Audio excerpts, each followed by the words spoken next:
Bonjour, j'espère que vous allez bien. Merci de regarder cette vidéo sur la négation. La négation est définie comme l'acte de nier ou réfuter une information. Il existe principalement deux manières de nier un énoncé, la dimension grammaticale et la dimension lexicale. Commençons par la dimension grammaticale. La négation s'exprime grammaticalement par des termes négatifs qui s'emploient le plus souvent par deux. Par exemple des adverbes, ne pas, ne jamais, ne plus, des pronoms, ne personne, ne rien, des déterminants, ne aucun élève, etc. On parle de système corrélatif. Le premier élément ouvrant la négation, ne, se nomme discordantiel et les différents éléments qui la ferment et la rendent irréversible, pas, point, etc., se nomment forclusifs. Par exemple, l'élève n'aime pas écrire au crayon. La conjonction de coordination ni relie deux termes niés. Par exemple, l'élève n'aime ni les crayons ni les feutres. Ensuite, voyons la dimension lexicale. Le lexique peut avoir un sens négatif, notamment par le jeu des antonymes. Vouloir refuser, affirmer nier, savoir ignorer, etc. Par exemple, l'élève refuse d'écrire au crayon. Par des préfixes de sens négatif, appelés aussi privatifs, logique illogique, content mécontent, habile malhabile, etc. Par exemple, l'élève est mécontente d'écrire au crayon. Et enfin, par une préposition de sens négatif comme sans. Par exemple, l'élève préfère une trousse sans crayon. Voyons à présent la portée de la négation. Pour simplifier, si l'ensemble de la phrase est nié, la négation est totale.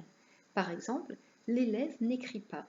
Ici, c'est l'inverse de l'élève écrit, les adverbes ne pas ont été ajoutés, le fait d'écrire est nié, la négation porte sur toute la phrase, elle est totale.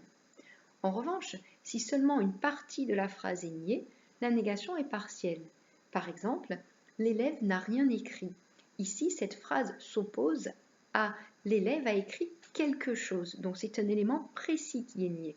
Quelque chose dans la phrase affirmative et rien, le pronom rien, dans la phrase négative. Donc, la négation est partielle.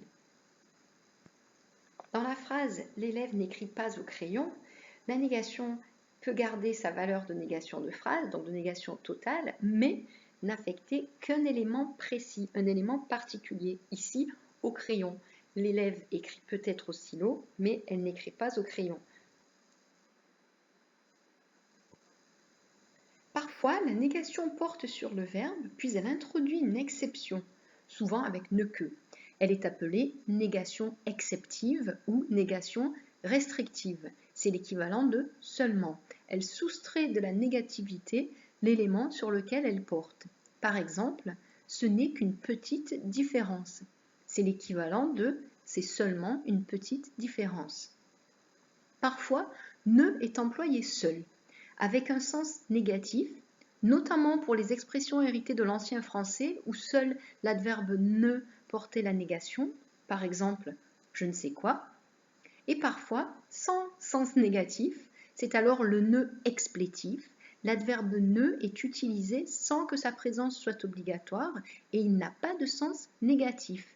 Par exemple, je l'ai prévenue avant qu'elle n'écrive au crayon.